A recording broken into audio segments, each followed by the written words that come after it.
आपल्या चॅनलवर सगळ्यांचं मनापासून स्वागत आहे. तर बघा, पितृपक्षाला सुरुवात ही झालेली आहे.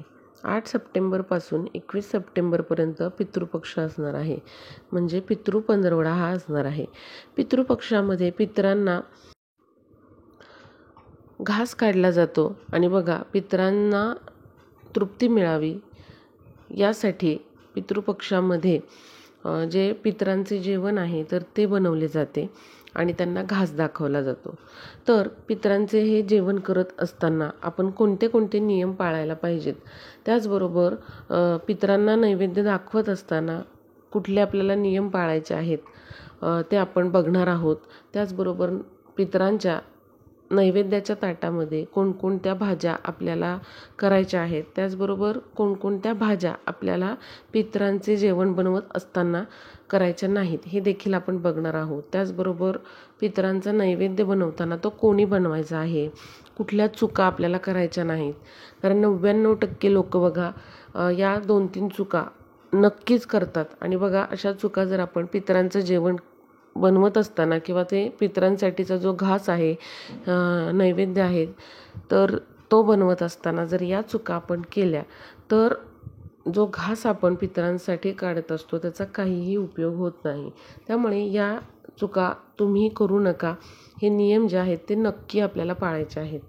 बघा, एखादी गोष्ट आपण करतोय, आता पितरांसाठी आपण अशा प्रकारे घास काढणारे, नैवेद्याचं ताट तयार करणारे, तर कसं बसं केलेलं आहे, आता आहे म्हणून करायचं आहे असं करू नका. पूर्ण श्रद्धेने करा. आपले ते पितर आहेत आणि त्यासाठी म्हणून तुम्ही पूर्ण मनाने ते नैवेद्याचे ताट हे करायचे आहेत. आता त्याविषयीच मी तुम्हाला सांगणार आहे. आता देवाला नैवेद्य दाखवत असताना ज्याप्रमाणे आपण चौकोनी भरीव मंडल काढतो, त्यावर नैवेद्याचं ताट ठेवत असतो आणि नंतर नैवेद्य देवांना दाखवत असतो. तर आपल्याला पितरांना नैवेद्य दाखवत असताना तशा प्रकारे नैवेद्य दाखवायचा नाही. तर तो कसा दाखवायचा आहे हे पण आपण बघणार आहोत. आता बघा, पितृपक्षामध्ये आपल्याला असं नैवेद्याचं ताट जे आहे, पितरांसाठी घास जो असतो तर तो काढायचा असतो. पितरांसाठी जेवण बनवायचं असतं आणि ते पितरांचं स्मरण करून आपल्याला त्यांना दाखवायचं असतं. आता पितृपक्षामध्येच हे करावं का, तर असं नाही आहे. तर तुम्ही प्रत्येक महिन्याच्या तुमच्या पितरांच्या तिथीला असं जेवण बनवू शकता किंवा प्रत्येक अमावस्या तिथीला देखील तुम्ही पितरांचे स्मरण करून असं जेवण जे आहे तर ते पितरांना दाखवू शकता. आता या पितृपक्षामध्ये तुमच्या पितरांची जी तिथी आहे श्राद्धाची ती तुम्हाला माहीत नाही आहे, तर तुम्ही सर्व पितरी अमावस्येला अशा प्रकारे हे नैवेद्याचं ताट बनवून अशा प्रकारे पितरांना घास हा दाखवू शकता. जर तुम्हाला तुमच्या पितरांची जी श्राद्धाची तिथी आहे ती माहीत नसेल या पितृपक्षातली, तर तुम्ही अशा प्रकारे सर्व पितरी अमावस्या जी येते तर त्या अमावस्येला देखील असे ताट बनवून तो घास पितरांसाठी दाखवू शकता. तर आता बघा, अशा प्रकारे पितरांसाठीचे जेवण बनवत असताना त्यामध्ये ताटामध्ये कोणकोणते पदार्थ असले पाहिजेत. तर पहिल्यांदा म्हणजे नैवेद्याच्या ताटामध्ये जे आपण पितरांसाठी ताट बनवत असतो त्यामध्ये तांदळाची खीर ही बनवलीच जाते. त्याचबरोबर उडदाचे वडे या ताटामध्ये बनवले जातात. याशिवाय बघा, बटाटा, भेंडीची भाजी, कारल्याची भाजी, त्याचबरोबर आळूच्या वड्या, आळूची भाजी देखील बऱ्याच ठिकाणी बनवली जाते. बेसनाच्या थापी वड्या ज्या असतात, थापी वड्या, तर त्या देखील बनवल्या जातात. आणि यामध्ये गवार बनवली जाते आणि बऱ्याच ठिकाणी अशी एक मिक्स भाजी असते बघा, ज्यामध्ये कारलं, भेंडी असते, गवार असते, त्याला शाकभाजी असं देखील म्हटलं जातं. तर अशा भाज्या या ताटामध्ये बनवल्या जातात. काही ठिकाणी बघा, या ताटामध्ये पुरणाची पोळी बनवली जाते, आमटी बनवली जाते, वरण भात हे बनवलं जातं. आता बघा, तुमच्या भागामध्ये, तुमच्या घराण्यामध्ये जशी पद्धत आहे पितरांचं जेवण बनवण्याची, तशीच तुम्ही पद्धत पुढे न्यायची आहे. त्याच्यामध्ये बदल करू नका.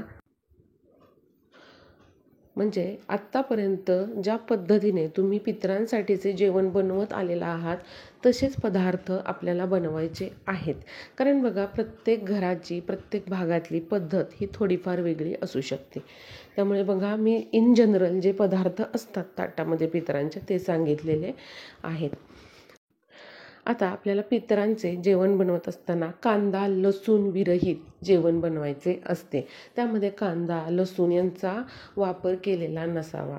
त्याशिवाय गाजर, शेवगा आणि वांग या 3 भाज्या आपल्याला नैवेद्याचे ताट करत असताना त्या वापरायच्या नाहीत. त्याशिवाय बघा, पितरांना तळलेले पदार्थ जसं की पापड, भजी, कुरडई हे जे पदार्थ आहेत तळलेले किंवा भाजलेले, तर ते जास्त प्रिय असतात. त्यामुळे तुम्ही भजीचे प्रकार, पापडाचे प्रकार वेगवेगळे यामध्ये तळून जे आहेत ताटामध्ये ठेवू शकता.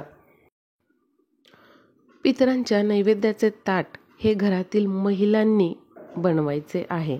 त्याचबरोबर ज्या भाज्या किंवा जे सामान, ज्या वस्तू आपण पितरांचे जेवण बनवण्यासाठी वापरणार आहोत त्या आपल्या मेहनतीच्या पैशाच्या असाव्यात, कष्टाचे आपल्या पैसे तिथे वापरलेले असावेत आणि त्या पैशातूनच आपण हे सामान खरेदी करायचं आहे. भाज्या असतील तर त्या आणायच्या आहेत. उगीचच कोणाकडून तरी मागून आणलेलं आहे, कोणीतरी उसनं तुम्हाला दिलेलं आहे.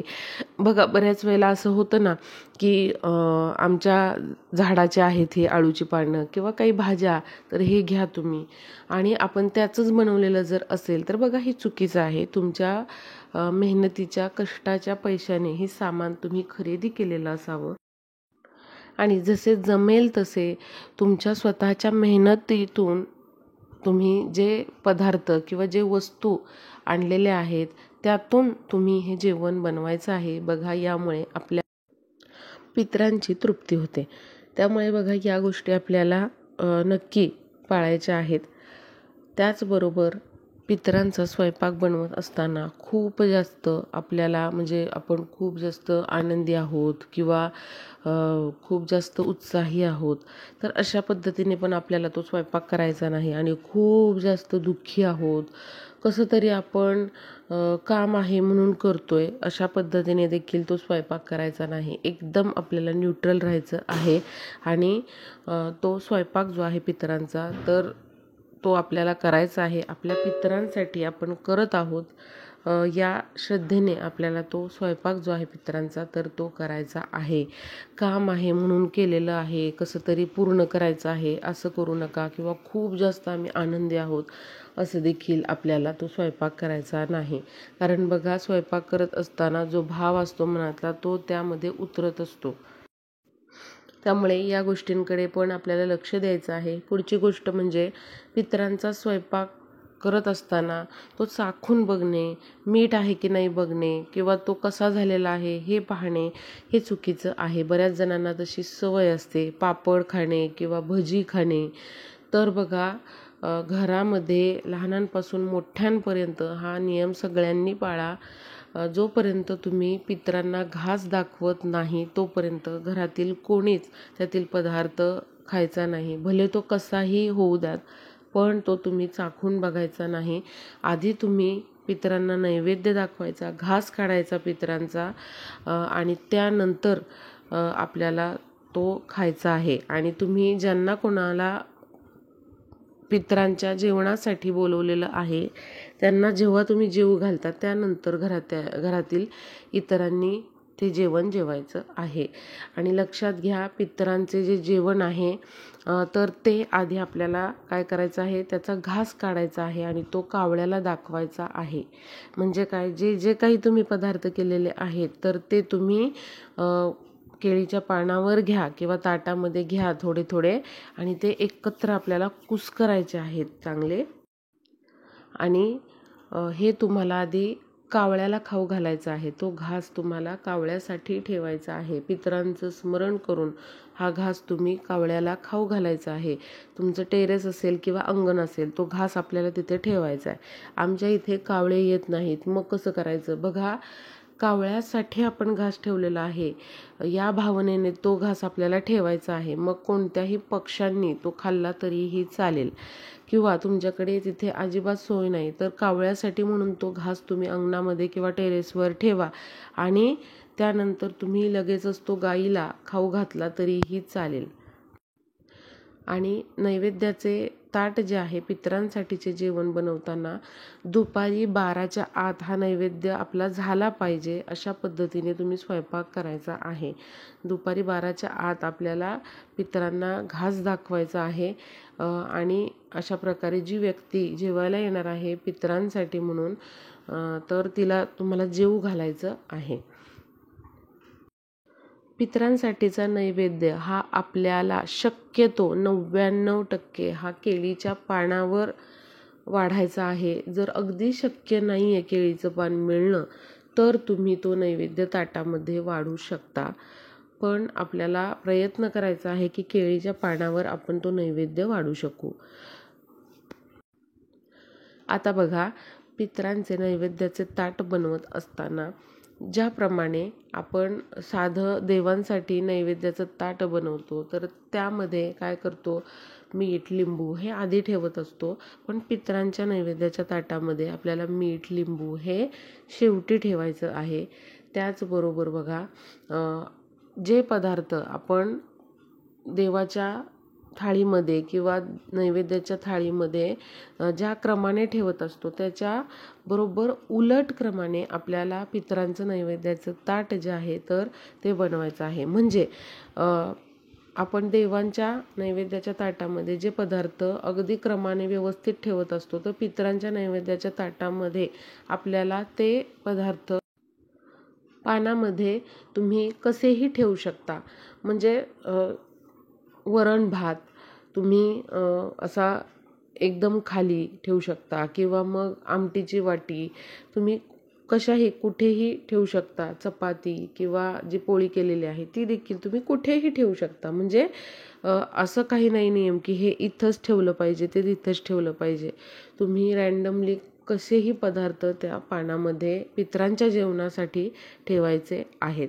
जसं की बघा, आता वरण भात जो आहे तो देवांच्या ताटामध्ये आपण भात, त्यावर साधं वरण आणि त्यावर तूप असं ठेवत असतो. पण पितरांच्या नैवेद्याच्या ताटामध्ये आधी तूप, नंतर भात आणि नंतर वरण असं आपल्याला त्यावरती ठेवायचं आहे. म्हणजेच काय, तर आपल्याला क्रमानुसार नाही तर तुम्ही कसंही ते जेवण कशाही क्रमाने तिथे ठेवू शकता.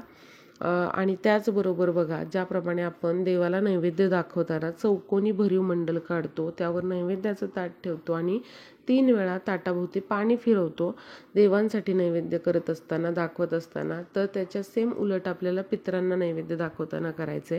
काय करायचं आहे, आपल्याला भरीव पाण्याचा गोल काढायचा आहे. त्यावरती आपल्याला ते नैवेद्याचं ताट ठेवायचं आहे आणि आपण ज्याप्रमाणे देवांसाठी नैवेद्य दाखवताना क्लॉकवाईज पाणी फिरवतो, तर बरोबर आपल्याला उलट्या क्रमाने अँटी क्लॉकवाईज हे पाणी फिरवायचं आहे पितरांचं स्मरण करून. तर बघा, या काही गोष्टी होत्या. नक्कीच तुम्ही पितरांचे जे नैवेद्याचे ताट आहे तर ते पितृपक्षामध्ये बनवत असताना या गोष्टी पाळण्याचा प्रयत्न करा. बघा, या छोट्या छोट्या गोष्टीमध्ये पण अनेक प्रकारचे अर्थ लपलेले आहेत. त्यामुळे नक्कीच तुम्ही अशा प्रकारे हे पितरांचे नैवेद्याचे ताट करण्याचा प्रयत्न करा. पितरांना घास काढा आणि व्हिडिओला जास्तीत जास्त शेअर करा, म्हणजे सर्वांना ही माहिती समजेल.